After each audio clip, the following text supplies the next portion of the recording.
Hello and welcome to Shining a Light, the series where I showcase great games that you might not have heard of. Today I'll be looking at Flamebreak. Flamebreak is a criminally overlooked twin-stick roguelite where your goal is to kill the gods.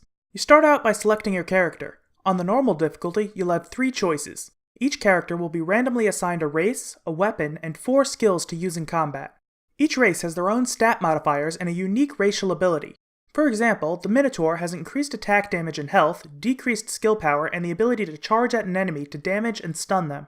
The weapon you get will drastically change how you play. The crossbow will keep you at a distance, giving you excellent kiting capabilities with its built-in slow, while the dagger will have you looking for ways to stun or encircle your enemies so you can hit a devastating backstab. And of course, there are a wide variety of skills that can let you do anything from setting up a turret to calling a meteor down from the sky. As mentioned previously, your goal is to kill the gods. The story is told to you in the form of poetry. At the start of the game, as well as in between levels, there are poems that will be read to you. Basically, the really nice creator god was betrayed and murdered by the 4 other gods because they sought his position of power, and so they wreaked havoc on the land. You play as a lone hero seeking to avenge the creator and rid the world of the evil gods that lord over it. So now onto gameplay. Once you select your character, you'll be put into a training room with 2 training dummies. This will let you test out your weapon and abilities before an actual fight. From there, you'll be greeted by this world map. The goal is to get from here to here.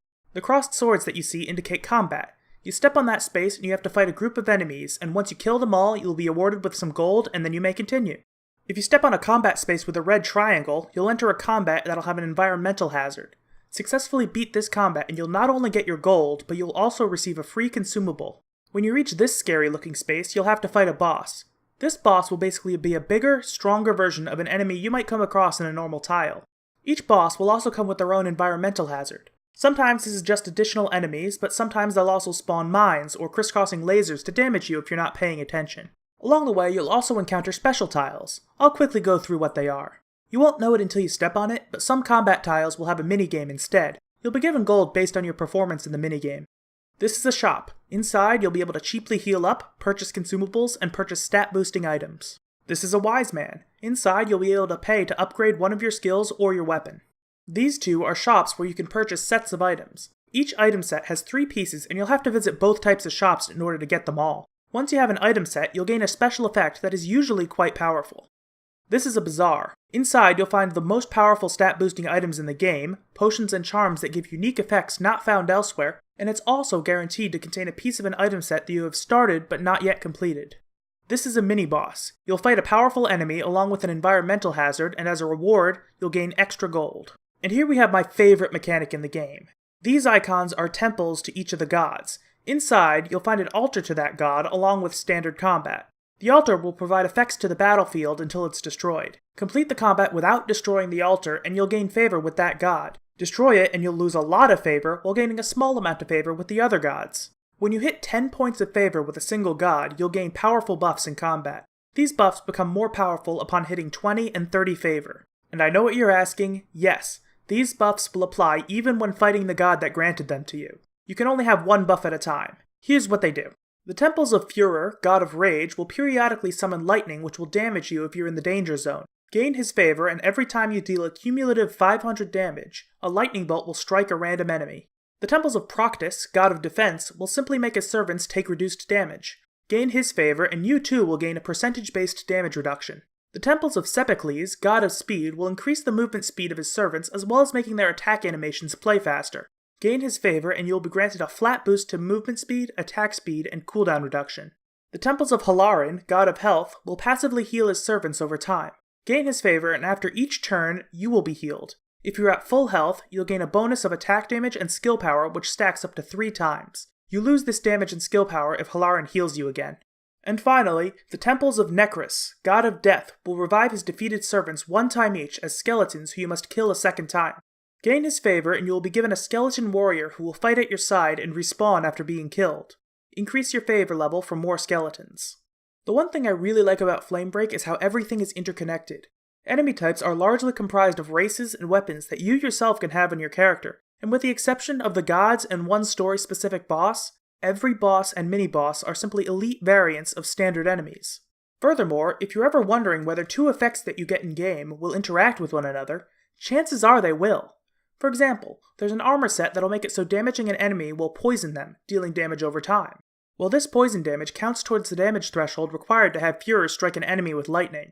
That lightning will poison whichever enemy it hits, or refresh the poison if the enemy is already poisoned. So you get this beautiful cycle of lightning, poison, lightning.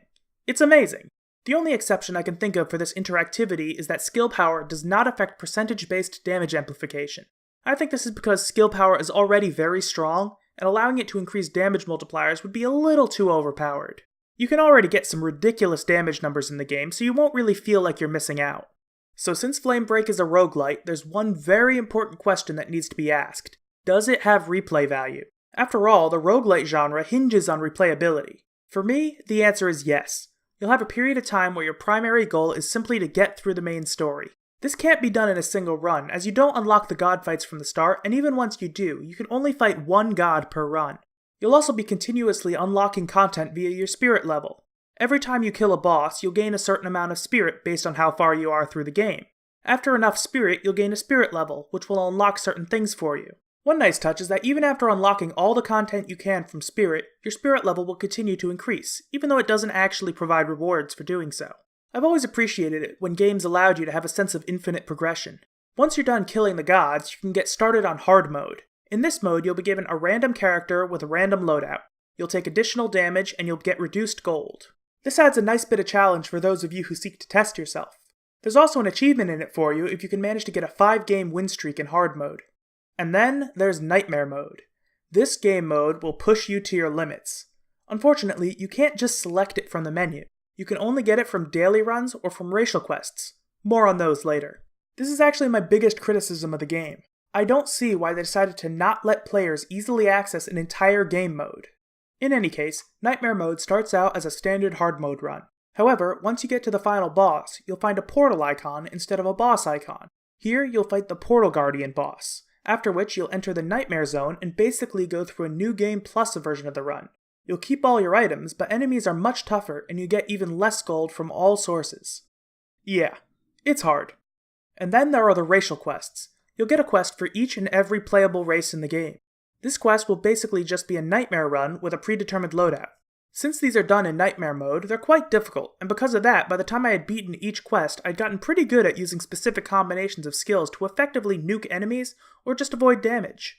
Upon beating a racial quest, you'll get an achievement and a new item set will be unlocked in the game. These sets are a little hit and miss, but I'm a completionist at heart and I love unlocking things via gameplay. And now let's talk about performance.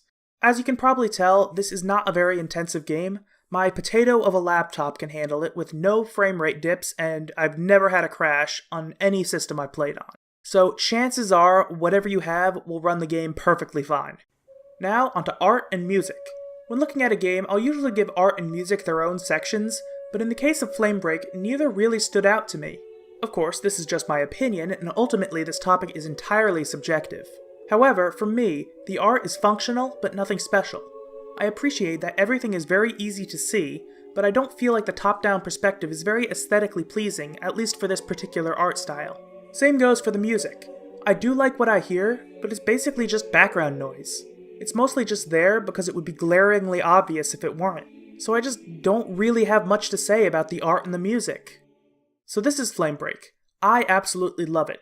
I currently have 120 hours in game, and I'm still playing it, mostly so I can finish unlocking the achievements. It's unfortunate that it got so overlooked.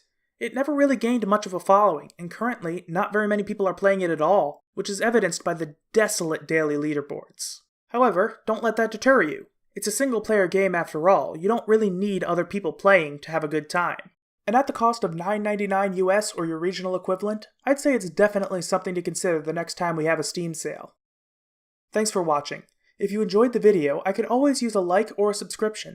I also love comments and do my best to reply to as many as I can. If you want to keep up with what I'm doing, you can follow me on Twitter and Twitch. You can also join my Discord server. Links to all that are in the description. Once again, thank you all for watching, and I'll see you next time. Can you make my world